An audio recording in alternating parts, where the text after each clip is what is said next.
ये केस 5 दिन पहले का है। और ये लेडी जो है इसकी कॉस्मेटिक की शॉप है। तो इनको तकरीबन लेडीज की एज तकरीबन 34 के आसपास है। और इनका अभी 1.5 या 2 महीने पहले एक मिसकैरेज हुआ कि सर मुझे 1.5-2 महीने की प्रेगनेंसी थी और मुझे मिसकैरेज हो गया। और मिसकैरेज होने के बाद से मुझे ब्लीडिंग जा रही है। तो मैंने कि तो अभी क्या तकलीफ हो रही है आपको? कि सर बहुत ज़्यादा ब्लड जा रहा है अब, और इसकी वजह से बहुत ज़्यादा कमजोरी भी आ रही है मुझे। तो मैंने कहा कि और तो बोले कि सर इसकी वजह से ना सर, मैंने पूछा कि इससे और क्या हो रहा है? बोले सर एक तो इसकी वजह से कमजोरी बहुत ज़्यादा जा रही है और ब्लड बहुत ज़्यादा जा रहा है मुझे। मैंने कहा और बताइए इसके बारे में। बोले सर इस अबॉर्शन के बाद से इतनी ज़्यादा सुस्ती और चक्कर आने लग गया मुझे, इतनी चक्कर बने हुए और इतनी सुस्ती बनी कि मुझे कुछ समझ में नहीं आ रहा। तो मैंने कहा कि और कुछ? लेकिन जैसे ही सर खड़ी होती हूँ ना या चलती हूँ तो बहुत चक्कर आते हैं और डर लगता है कहीं मैं गिर न जाऊँ। तो मैंने कहा कि और कुछ? तो मैंने कहा इससे आपको चिंता क्या है? बोलो सर सर इस ब्लीडिंग से है ना, मैं अपने जो मेरा जो शॉप है वहाँ पे जा नहीं पा रही हूँ, बैठ नहीं पा रही हूँ। तो मैंने कहा कि इससे कोई डर आपको? बोले सर मेरी ननन को भी ऐसी तकलीफ हुई थी। तब है ना उसके चेहरे पे थोड़ा सा डर का, एक आंखों पे ऐसा एक डर का भाव दिखा मुझे, ऐसी आंखें थोड़ी बड़ी बड़ी कि सर वो हुई थी ना, तब उसको भी ऐसी ब्लीडिंग की प्रॉब्लम हुई थी। तो उसकी बच्चेदानी निकालनी पड़ी। उसकी टोन थोड़ी सी ऐसी भारी हो गई बोलते हो कि सर उसकी ना बच्चेदानी निकालनी पड़ी। तो मैंने कहा कि और? तो मैंने कहा कि और कोई डर इससे कि सर इतना ब्लड जाएगा तो मौत भी तो हो जाती है। तो मैंने कहा ठीक है आप टेंशन मत लीजिए, मैं आपको मेडिसिन देता हूँ। हमने उसको 200 का एक डोज स्टेट दिया। और विद इन 30 या हम 10 मिनट के आसपास उनके चक्कर में काफ़ी आराम हो गया, क्योंकि वो खड़े भी नहीं हो पा रहे थे, चल भी नहीं पा रहे थे, काफ़ी चक्कर की कंडीशन में हमारे पास आए थे। तो हमने कहा कि ठीक है आप मुझे 5 दिन बाद वापस दिखाई, क्योंकि ब्लीडिंग का केस है।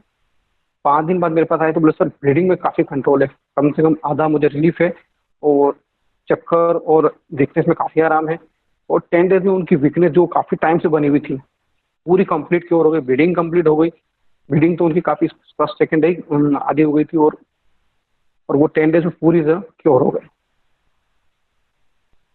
सिर्फ एक ही डोज, रिपीटेशन की नीड नहीं पड़ी हमको। चाइना का फील आ रहा है सर।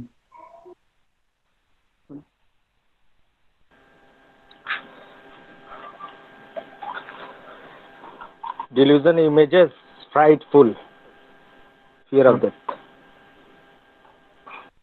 रूब्रिक बनाइए इसके केस के, क्योंकि हमारे पास पेशेंट आएगा तो हम जितने अच्छे से रूब्रिक बनाएंगे उतने हमारे रूब्रिक पर हाथ साफ हो जाएंगे। चाहे पर्टिकुलर में जाना पड़े तो पर्टिकुलर में जाके बनाइए। पेशेंट ने आके जो चीज स्ट्राइकिंग बोली है हाँ आपको उसके रूब्रिक मेरे हिसाब से हाँ। बनने चाहिए। Hello So sir. delusion, phantom sees black. हाँ, weakness, loss of fluid from, fear of death, fear falling of, delusion hindered he is.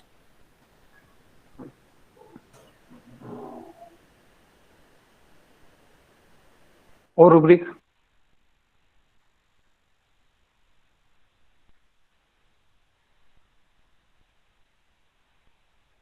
Case समझ में आ गया है? वापस रिपीट करूँ मैं? कैसे रिपीट कर दो, क्योंकि बीच में डिस्टर्ब हो गए थे, सुन नहीं पाए। देखिए ये जो लेडी है 34 एजेस ओल्ड की है, और ये कॉस्मेटिक की शॉप है इसकी, और इसको तकरीबन 1.5 या 2 महीने पहले मिसकैरेज हुआ। और मिसकैरेज तो हमने पूछा कि क्या तकलीफ, बोले कि सर वो मुझे 1.5-2 महीने पहले मिसकैरेज हुआ और उसके बाद से मुझे ब्लीडिंग हो रही है। तो मैंने कहा कि इससे तकलीफ क्या है? कि सर है ना बहुत ज़्यादा ब्लड जा रहा है। तो मैंने कहा कि मैंने कहा और? बोले सर इस है ना ब्लड से ना मुझे बहुत ज़्यादा कमजोरी और वीकनेस हो गई है। मतलब मुझे अम, चलने में चक्कर आ रहे हैं, खड़े होने में चक्कर आ रहे हैं, मतलब चक्कर ही आ रहे हैं मुझे, कुछ समझ में नहीं आ रहा मुझे। तो मैंने कहा कि और? तो बोले सर जैसे ही मैं खड़ी होती हूँ ना या चलती हूँ तो मुझे बहुत ज़्यादा चक्कर आने लग जाते हैं। तो मैंने कहा कि क्या करते थे चक्कर? बोले सर डॉक्टर साहब बहुत डर लगता है मुझे, ऐसा लगता है मैं कहीं गिर जाऊंगी, तो मैं फिर नहीं चलती हूँ मैं। तो हमने पूछा इससे आपको चिंता क्या है या डर क्या है? तो बोले सर चिंता तो ये है कि इसकी वजह से मेरा जो क्लिनिक है वो वहाँ नहीं जा पा रही हूँ मैं, और ये बीमारी मेरे ननन को भी थी, तो ननन ने मेरी ननन थी उसको भी बच्चेदानी में से ब्लीडिंग जाती थी, तो सर उसकी है ना बच्चेदानी निकालनी पड़ी। तो उसका जो टोन जो बच्चेदानी में था वो इस प्रकार से उसकी भी है ना, उसकी आंखें थोड़ी बड़ी हो गई और बोलने पे थोड़ा सा वजन आ गया, तो सर उसकी सिर्फ बच्चेदानी निकालनी पड़ी। तो कोई इसलिए थोड़ा सा लग रहा है कि तो मैंने कहा कि और कोई तकलीफ कोई डर? प्लस सर एक सुन कि सर ऐसे ब्लड जाएगा तो कई बार मौत भी तो हो जाती है। तो मैंने कहा ठीक है मैं आपको मेडिसिन देता हूँ और घबराए नहीं आप। तो हमने 200 का एक डोज दिया और 5 डेज में उनके चक्कर तो उनके उसी दिन काफ़ी कम हो गए थे, और विद इन 10 डेज वो उनकी ब्लीडिंग तकरीबन एक डेढ़ 2 महीने से परेशान थे, वो विद इन 10 डेज में ठीक हो गई। सर मेडिसिन क्या है? ये तो आप बताइए ना। सर एक्स्ट्रावेगेंस है, फियर डेथ ऑफ है, फियर फॉलिंग ऑफ है।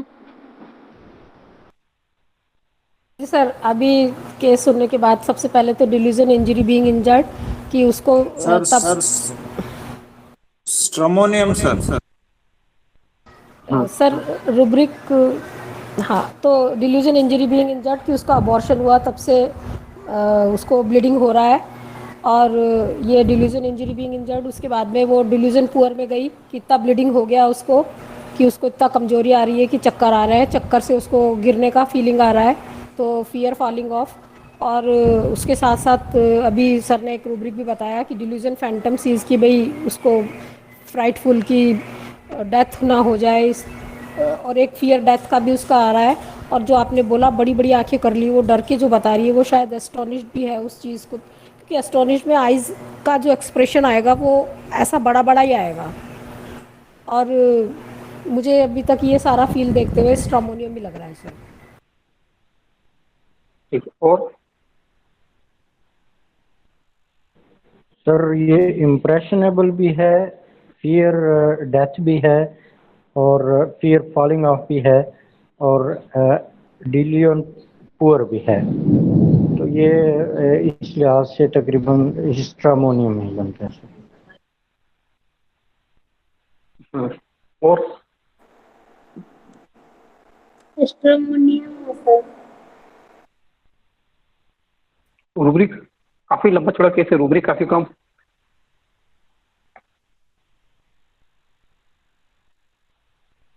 सर रूब्रिक एंजाइटी डार्क है, वो भी है।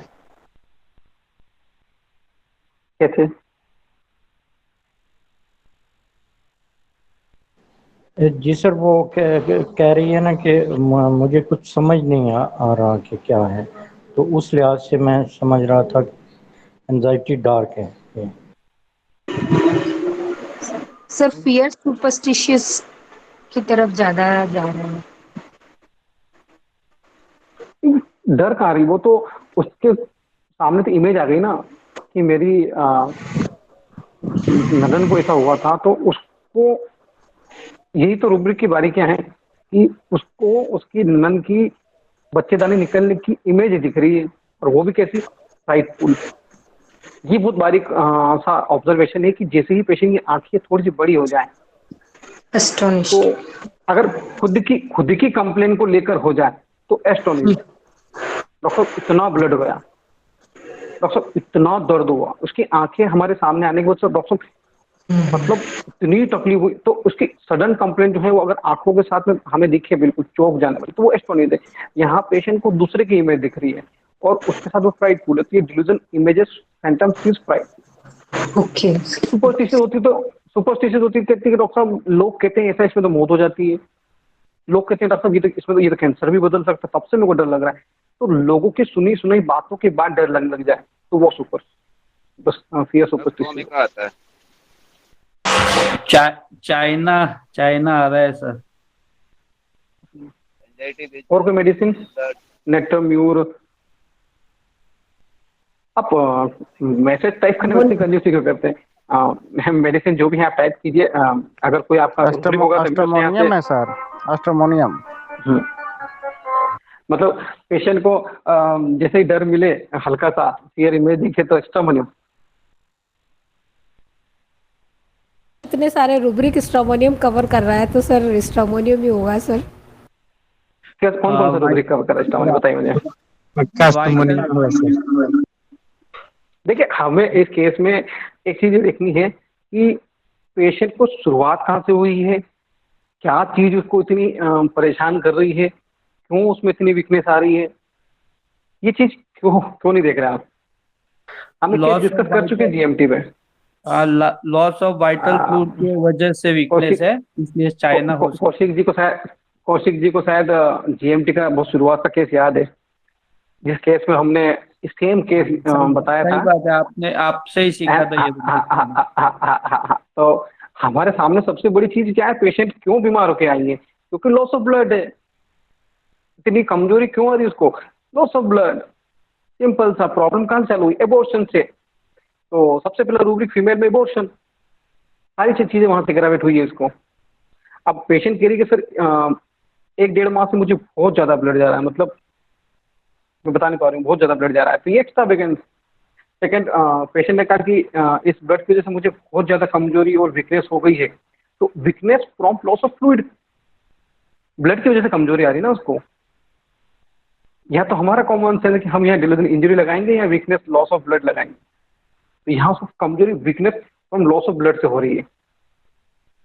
और उसने बोला कि सर इस एबॉर्शन के बाद से इतनी ज्यादा सुस्ती और कमजोरी और चक्कर आ रहे हैं मुझे, बहुत चक्कर महसूस हो रहे हैं। तो vertigo from loss of animal fluid, किसी भी तरह के फ्लूइड या ब्लड वाइटल फ्लूइड से निकलने के बाद वर्टिगो, चक्कर आए, तब ये रूब्रिक। और सुस्ती है उसको, dullness from loss of fluid. फिर हम लोग पूछा कि आपको क्या तकलीफ होती है? तो जैसे ही खड़ी होती है ना तो मुझे चक्कर आने लग जाते हैं और ऐसा डर लगता है कि मैं गिर जाऊंगी, चलूंगी तो मुझे चक्कर आते हैं। तो standing aggravation, vertigo, walking aggravation, fear of falling.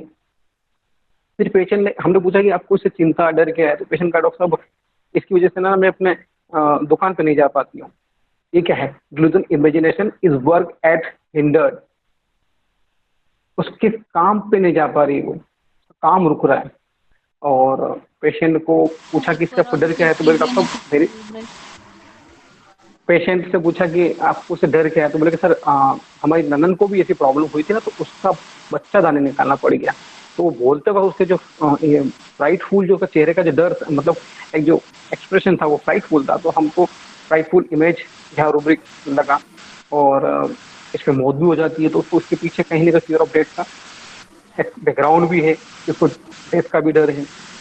तो सभी रूब्रिक मेडिसिन वही जो कौशिक जी ने बोला, चाइना 200।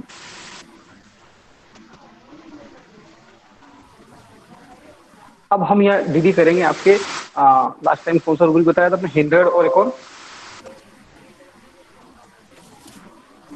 इंजरी, बीइंग इंजर्ड और हिंडर्ड। हाँ, injury is being injured. Sir इस दर्द की वजह से मैं उठ नहीं पा रहा हूँ, बैठ नहीं पा रहा हूँ, इस दर्द की वजह से मेरे काम का नुकसान हो रहा है, कंटिन्यूज में है कोई प्रॉब्लम। सर डॉक्टर साहब जब से सर्दी हुई ना उसके बाद मेरी छाती में दर्द हो रहा है। सर इस खांसी की वजह से मेरे सिर में दर्द हो रहा है। सर ये जो दर्द है ना, इससे मैं उठ नहीं पा, जो चीज प्रोसेस में है, कंटिन्यू में है। डॉक्टर साहब मैं 2 साल पहले गिरा था, जब से ये चोट लगी तब से इस कंधे में और इस हाथ में दर्द हो रहा है। तो जो चोट लगी है उस पॉइंट से उसको अब तक दर्द हो ही रहा है, प्रोसेस कंटिन्यू है यहाँ पर इंजरी में। सर ये जो उंगलियों का जो मुझे जो तकलीफ हो रही है ना, इससे मेरे काम में नुकसान हो रहा है। तो यहाँ injury is being injured, continue being की प्रोसेस है। हिंडर्ड में क्या है? पेशेंट कहता है कि डॉक्टर साहब इसकी वजह से मेरा काम रुक रहा है, काम अटक रहा है। जैसे कि लास्ट टाइम हमने एक केस शेयर किया था, सबसे फर्स्ट टाइम जीएमटी पे, जिसमें रात में एक पेशेंट आया था मेरे पास तकरीबन 11:30 बजे के आसपास। फोन था मेरे पास, पेशेंट काफ़ी दूर का था, तो उनके जो रिलेटिव मेरे से ट्रीटमेंट लेते हैं होम्योपैथी का, तो उन्होंने कहा डॉक्टर साहब हमारे बड़े भाई को पथरी की प्रॉब्लम है। तो मैंने कहा कि जो ऐसा पहले 2 बार हो चुकी हैं, पहले 2 बार ऑपरेट हो चुके हैं वो, और अभी वापस से उनकी यूरेटर में आगे फंस गई है। तो दोनों बार ये तीसरी बार भी ऐसा ही हुआ कि उनकी पथरी फंस गई है और हम पहले से कैथेटर जा नहीं रहा है। डॉक्टर ने कहा है कि यूरिन का जो फ्लो है बहुत कम है, आपको सुप्राप्यूबिक कैथेटर लगाना पड़ेगा, उसके लिए आपको हायर सेंटर पे जाना पड़ेगा। तो उनके भाई ने बोला कि डॉक्टर साहब आप कुछ कर सकते हैं क्या? तो मैंने कहा कि आप अभी क्या कर रहे हो? बोले डॉक्टर साहब बहुत छटपटा रहे हैं, दर्द से परेशान हो रहे हैं, चिल्ला रहे हैं, तो आपसे बात कर रहा हूँ। तो मैं स्पीकर ऑन कर लीजिए, बताइए मुझसे। तो उन्होंने कहा कि उनसे पूछा तो वो काफ़ी डॉक्टर साहब ऐसे चिल्ला रहे थे फ़ोन पे भी। तो मैंने कहा कि क्या हो रहा है आपको अभी? बोले डॉक्टर साहब वो जैसे तैसे उन्होंने बोला कि डॉक्टर साहब 2 बार पथरी फंस गई थी और ये वापस से आ गई मुझे। तो मैंने कहा कि अभी क्या हो रहा है? बोले डॉक्टर ऐसा लग रहा है कुछ आके अटक गया है पेशाब में, और यूरिन बहुत अटक अटक के आ रही है मेरी, बिल्कुल ऐसा बता जैसे कोई अड़ रहा है बीच में, और उससे यूरिन आ रही है मुझे। तो मैंने बोला कि और कोई? बोला सर इतना दर्द से अच्छा तो मौत ही आ जाए, बहुत परेशान हो रहा हूँ, बहुत इससे तो मौत मिल जाए अच्छा। 3 बार पथरी हो गई, डॉक्टर बोली फिर फंस गया और क्या पता क्या होगा। तो मैंने कहा कि ठीक है, आपको मैं आपके लोकल में कोई होम्योपैथ से मेरी बात कराइए। तो उस वक्त मैं 3 डोज की थेरेपी में था, तो मैंने कहा कि ठीक है, आप इनको चाइना 200 के 3 डोज दीजिए 15-15 मिनट की गैप में, और आप हायर सेंटर के लिए रेफर हो जाइए और मुझे आधे घंटे में कॉल कीजिए। चाइना 200 के 3 डोज, और वो जो हमारे रतलाम डिस्ट्रिक्ट पे पहुँचते पहुँचते उनकी पेन की इंटेंसिटी बिल्कुल खत्म हो गई, यूरिन का फ्लो बढ़ गया, और उन्होंने कहा कि डॉक्टर साहब दर्द तो पूरा बंद हो गया इनका, क्या करें? मेरा नाइट स्टे कर लीजिए, फिर सुबह मिल लेंगे। नेक्स्ट डे वो आए तो उनका यूरिन अच्छे खासा चालू हो गया था, फिर भी उनकी कंप्लेन यही थी कि सर अभी भी कुछ अटक रहा है। तो मैंने कहा कि कोई दिक्कत नहीं, आप पानी ज़्यादा पीजिए।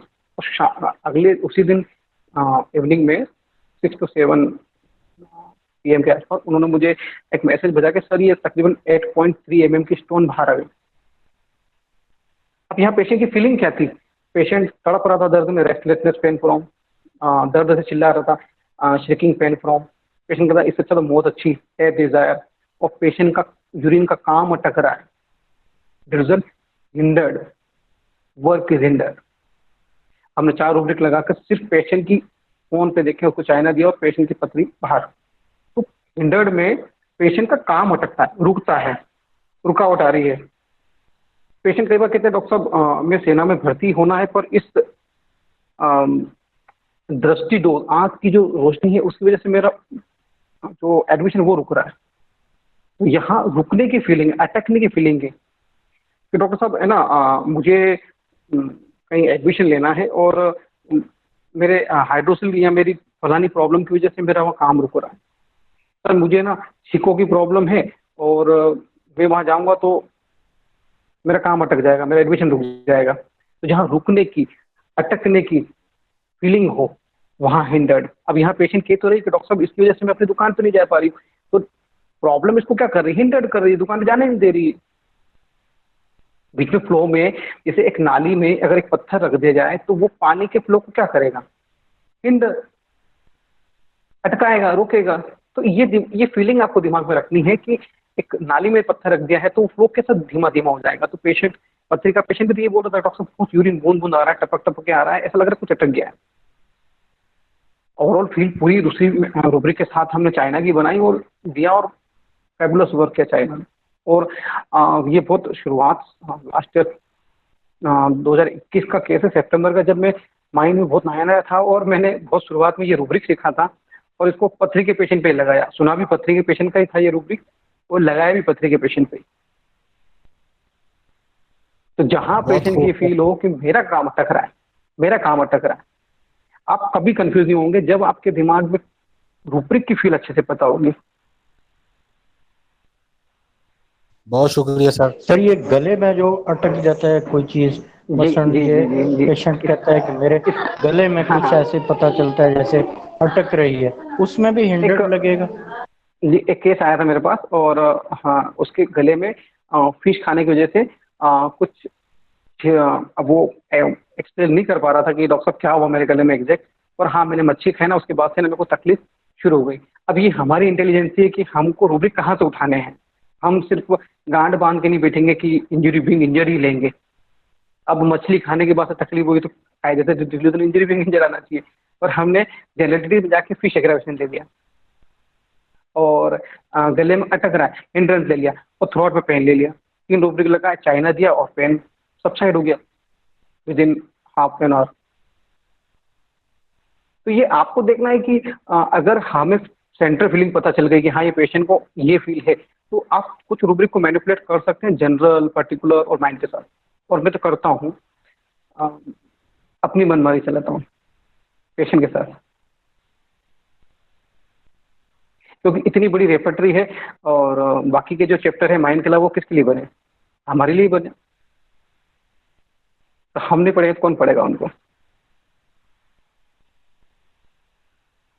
हेलो सर, चल भाई, कंप्लेंट का पेशेंट है और वो बोलती है कि जैसे बियरिंग डाउन में पेन होता है ना डिलीवरी के वक्त, पेन बिल्कुल वैसा है और ऐसा लग रहा है कि मैं जब यूरिन करती हूँ तो पूरे यूरिनरी ऑर्गन्स मेरे बाहर आ जाएंगे वजाइना से।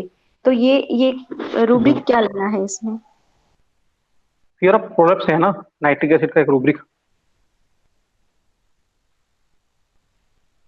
नाइट्रिक एसिड वो 3-4 रेमेडी है fear of prolapse. Okay sir.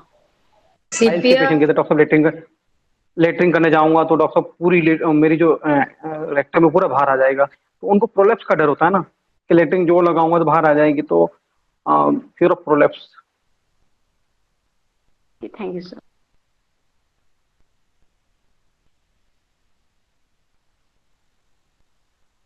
तो मेरे हिसाब से आज के बाद आपको हिंड्रेंस में कभी कोई कंफ्यूजन नहीं होगा। Hello sir. बिल्कुल सर। जी, फियर प्रोलैप्स ऑफ यूट्रस भी है, लिलियम टिक सिंगल रेमेडी है। पर आप कभी भी सिंगल रूब्रिक के चक्कर में ना पड़े। मेरा ऐसा कहना है कि आप पूरी केस की टोटलिटी देखिए। जैसे हमने किसी भी केस में हिंड्रेंस को डायरेक्ट नहीं लगाया है, साथ में उसकी और भी पिक्चर देखिए कि उसको दर्द में प्रॉब्लम है, शेकिंग कर रहा है, रेस्टलेसनेस है। तो ओवरऑल देखिए तो काफी प्यारे प्यारे केस सॉल्व होते हैं हमारी होम्योपैथी से। कोई लिमिट नहीं है हमारे पास, मतलब बियॉन्ड एक्सपेक्टेशन।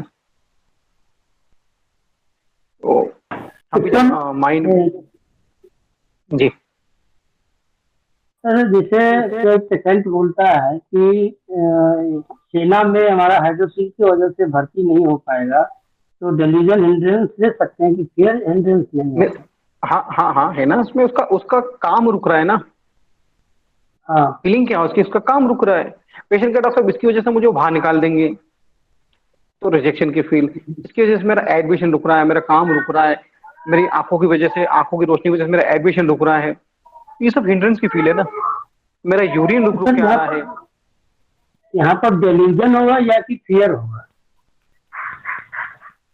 नहीं, फीलिंग देखिए ना। अगर वो के डॉक्टर साहब मुझे अभी रुका नहीं है, भविष्य में रुकने की बात कर रहा है कि यहाँ डिलीजन नहीं है, फियर नहीं। डिल्यूजन एहसास है, फियर एक्शन में है।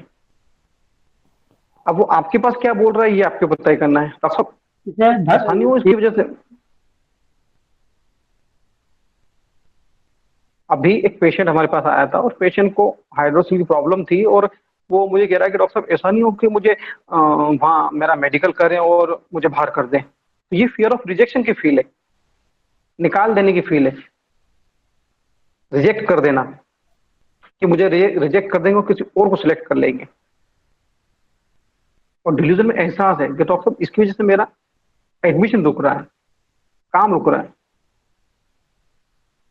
रुक रहा है ये यहाँ पर होगा। जैसे हम ये बोलना चाह रहे थे कि अभी एडमिशन हुआ नहीं है या एडमिशन के लिए जाना है उसको, या एग्जाम देने के लिए जाना है उसमें, या मेडिकल फिटनेस के लिए एग्जाम देने के लिए जाना है, तो उस समय का डर जो उसको अभी लग रहा है, उस समय जो होगा उसका अभी लग रहा है, तो उसको क्या कैसे लेंगे? डिलीजन में लेंगे कि फियर में लेंगे? डर, वो मुंह पे अगर वो डर बोल रहा है तो डर ही लेंगे कि मुझे उसका डर लग रहा है, तो ये फियर है। एक फियर और डिल्यूजन का एक कंसेप्ट आप एक दिन हम अच्छे से क्लियर कर लेंगे कि कहाँ डिल्यूजन एहसास है। कई जगह डिल्यूजन में कुछ ऐसे रूब्रिक है जैसे फ्राइटफुल, तो पेशेंट डिल्यूजन के साथ फ्राइटफुल इमेज देखता है। तो हम वहाँ डर का कोई रूब्रिक नहीं लेंगे, हमें उसकी थोड़ी सी अंडरस्टैंडिंग होगी तो हम डिल्यूजन में भी उन रूब्रिक को ले लेंगे। एक रूब्रिक है हमारे पास डिल्यूजन फियर फ्रॉम, पेशेंट को डर के बाद अजीब अजीब डिल्यूजन होते हैं। दोनों रूब्रिक एक साथ में है, डिल्यूजन रिजेक्शन और निगलेक्ट क्या सर? रिजेक्शन और निगलेक्टेड। अभी बोले कि आर्मी में जाना हाइड्रोसिल बड़ा छांट देगा, तो रिजेक्शन बोल रहे हैं या निगलेक्टेड? देखिए रिजेक्शन और नेगलेक्ट में फीलिंग क्या है कि रिजेक्शन में पेशेंट को क्या फील होती है कि डॉक्टर साहब मैं वहां जाऊंगा और मुझ में कुछ कमी नहीं तो वो मुझे निकाल देंगे और किसी और को सिलेक्ट कर देंगे। जैसे हम कभी इंडियन आइडल देखने जाते हैं तो इंडियन आइडल में पार्टिसिपेंट सामने आते हैं तो इसका गाना नहीं जमता तो इसको रिजेक्ट कर देते हैं और इसको सिलेक्ट कर लेते हैं।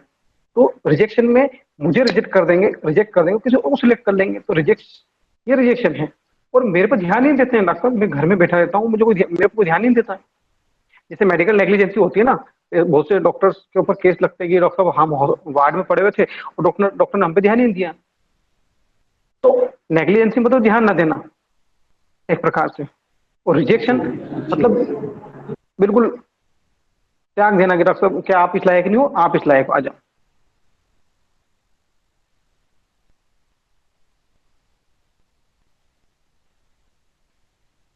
और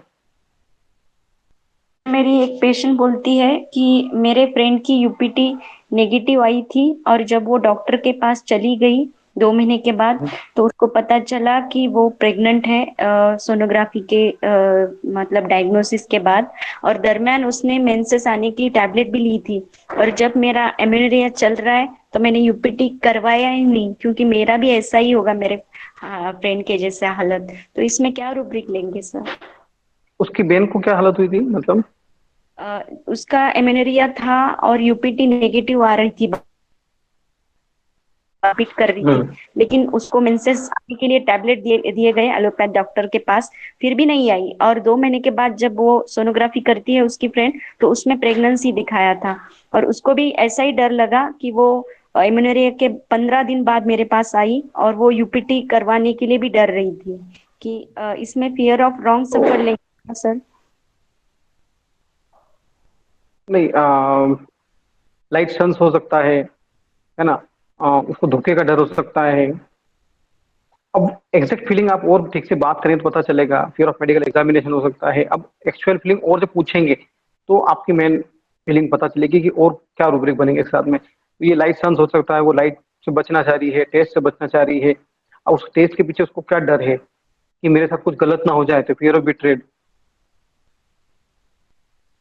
डायग्नोसिस से डर है उसको कि रॉन्ग सपोर्ट में फीलिंग क्या होती है कि पेशेंट कहता है कि डॉक्टर साहब उसके चलते मैं परेशान हुआ। सर जी टाइम को देखते हुए अब प्रोग्राम को विराम देना होगा।